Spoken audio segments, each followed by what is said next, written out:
Hi there, my name is Mishka, and for the longest time, I was the only girl in my whole village. Before we continue, please hit like and subscribe. My village was stunning and bountiful, but for ages, our people thought this land was cursed. Before me, no girl had been born in this village for 50 years. Everyone just kept giving birth to boys. Some couples had 14 babies just to get one girl, but they all failed.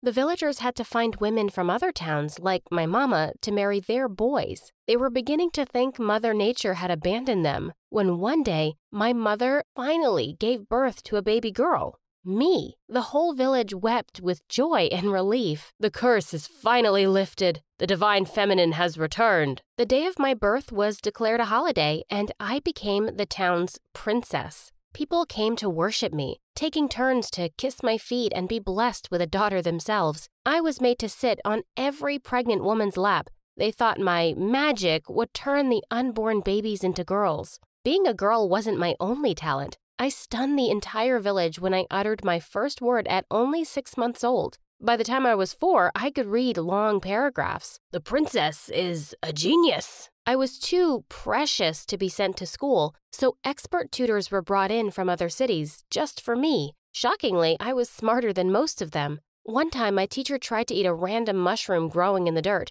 I slapped it right out of her hands before she could take a bite. "There's white stripes on the stem. That's poison." She ran through the town screaming, "The princess is an angel. She saved me. She saved my soul." The entire village worshipped me even more now. If I was spotted, everyone would fall to the ground and start bowing. People showered us with gifts and jewels that filled our vaults to the ceiling. One man even gave away his sons to become our servants for free. "Take 2 of my boys to serve our precious princess. I don't need these 2. I have a lot of them." At first, I kind of enjoyed the attention, but as I grew, I became more beautiful, and that's when things started getting crazy. One day, my teacher told me about a special new library full of books. "I can take you there. Jump into my cart." "I want my mama to come with me." She grabbed my wrist. "Come on, princess. You don't need mama anymore." She tried to cover my mouth, and I bit her. "Ah! Mama!" My screams echoed in the mountains, and the villagers jumped on her. "I want the girl for my son. She will give birth to girls. Give her to me." She wasn't the only one losing it. Fights between angry villagers started breaking out in front of my house every day. They were fighting over whose son I would marry. The village was breaking down into chaos. We had to put a stop to this. When I turned 10, the village elders declared that a contest would decide my future engagement. All the boys in town would compete, and I would get to make the final choice when I turned 16. "Mama, this sounds weird." "This is the only way to keep peace in our village, Mishka. Don't worry. We'll be with you the whole way." So, every few days I was dressed and primped to perfection to attend the marriage contest. Archery, hunting, sword fighting, mathematics. There were several levels for the boys to compete in. I was so bored. All I did was sit there and look pretty. I was really starting to wish I was a boy. They got to play games and run free in the village while I was caged like a bird. When I turned 12, I put my foot down. "I want to go to school, Mama." "It's too dangerous, Mishka." "I'll dress up as a boy. I'll wear a wig." "Please, Mama. I need a life." After a lot of begging, she accepted my request. She bought me a wig and helped me pick out boyish clothes. Soon enough, I was ready to start my second life as a boy. I was so nervous on my first day. What if someone found out about me? I should have been more worried about the school bully, Carl. Once he saw me, he said, "Do everything I say, or we'll throw you in the lake." What? I refused his orders, and he actually threw me in the water. He was horrible, not just at school, but also during the marriage contest. He said, "My stunning princess, if you choose me, all of my lands will be yours, and all of my body." Ew! I would never choose a horrible bully like him. One day when he threw me in the lake just for fun, again someone came to help. It was Ren, the son of the village chief. He was really quiet and aloof, and he was the only boy in the town who had refused to participate in the marriage contest.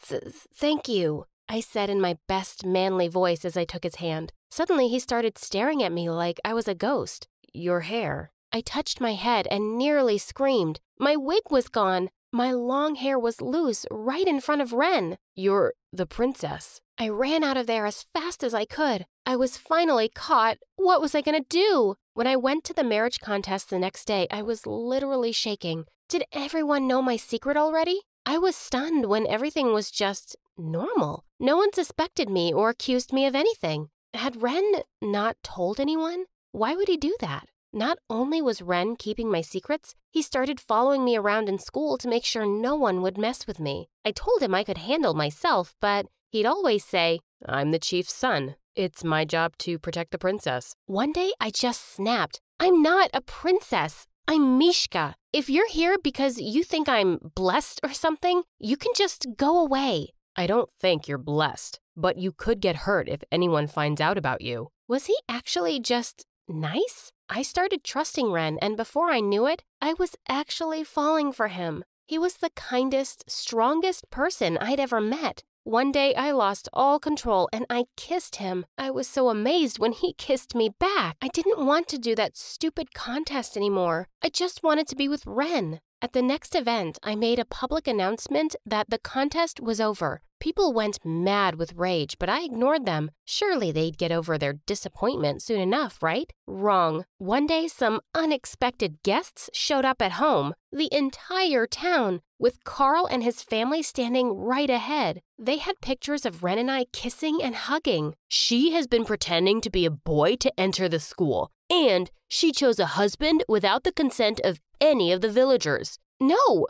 None of you have any right to choose who I marry. You're the only girl. We own your future and your destiny. You own nothing. I'm not just a girl, I'm a person. I slammed the door shut and ran up to find Mama. When I got there, I found her puking on the bathroom floor. Mishka, I'm pregnant. Holy wow.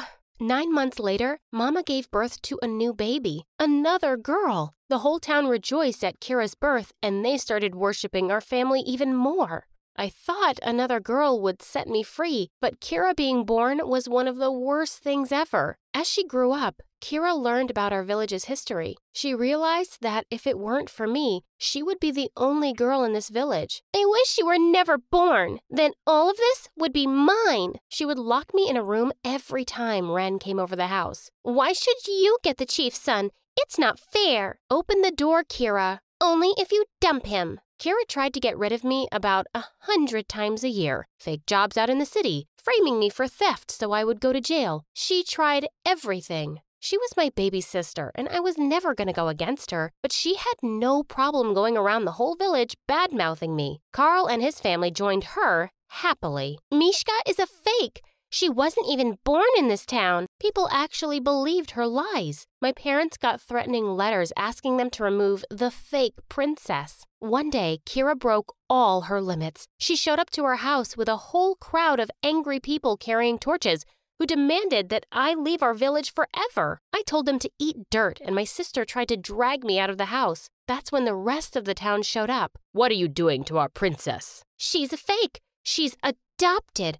And she needs to leave our village. We saw her being born, you idiot. You're the idiot. You... Before I knew it, the entire village was at war. People pitched tents in our yards to sleep there so they could protect me the entire day. The chief tried to settle the dispute, but they refused to calm down because Kira would keep riling them up. I will not live with this fake. We need to split the village in half. What? Draw a line through the village. You take one half. I take one, and we never see each other again. No matter what I tried, I couldn't change her mind. It took months of deliberation, but we finally managed to create the line, white chalk that divided our land's resources. I took the people that trusted me and began my own village. We are going to do things differently from now on. We will learn and improve our village. While I took an oath to change things, Kira wanted things just the way they were before. She restarted the marriage contest in her village. She loved being the judge. She could dress like a queen and have men fight over her. While my home stayed the same, Kira built a castle just for herself. She made the boys do it to prove their love. I focused on building schools, playgrounds, and filling up our libraries. One day, a little boy came to me and said, "Princess, I want to see the stars." "Sure you will. I promise." so I bought them a telescope. The princess brought us magic. Wow! My people loved me because my work showed results. They became happier, wealthier, and had more comforts in their life. Unfortunately, things on Kira's side were really bad. One day, Kira chose the same boy twice for a date. The other boys got really mad. If this is really happening, I'm gathering my family to fight your family, and I will bring more people to kick your butt. What did you say? And a war broke out between the families. One time I woke up to the sounds of people screaming. When I ran out, I saw a cloud of smoke on top of Kira's crops. They were burning. If the fire spread, her whole village could go hungry. I moved my people to put out the fire as much as we could, but we had to stop once Kira showed up. Get back to your side. I'm helping you, you idiot. If I ever see you on my side again, I'm throwing you all in jail. She didn't care about the fire one bit. If we don't have crops, we will have fish. She made her villagers fish the lakes dry. By next year, they had totally run out because none of the fish had survived that season. This was a disaster, and her people were the ones suffering while she sat in her castle. I had to do something. I started sending grain and fish to their side secretly. I sent them tools, books, clothes, really anything my village could spare. One day, we were shifting a huge box of bread to the other side when suddenly a dozen people surrounded us with bats and sticks in their hands. I thought I told you to stay away, sister. I'm trying to keep your people alive. You were stupid to do this, Mishka. Now I'm going to throw you in jail and the rest of the village will be mine. We don't think so. Kira's villagers were here. They pushed her men away from us. Mishka has done more for us than you ever could. We were fools to believe you. But I'm the princess. You're a moron. We will not suffer and ruin our land for you anymore. We choose Mishka. Kira was shunned to the side, and that day, my home became one again. The villagers who doubted me wept with apologies, but I couldn't let their tears flow too long. This was a time for celebration. We joined together and finally rebuilt our homes. Years later, I married Ren, and we became chief and chiefess of the village. Even Kira showed up for the ceremony. She fell to my feet when she saw me and began to beg for forgiveness. I'll kiss your feet. I'll clean your house. I'll do anything, Mishka. I grabbed her shoulders and pulled her up. I don't know if I can trust you, Kira, but lucky for you, I believe in second chances. Home will always welcome you back. She began to cry and joined our people in celebrating their new leaders. I finally had full power to improve my home and my family with true love by my side.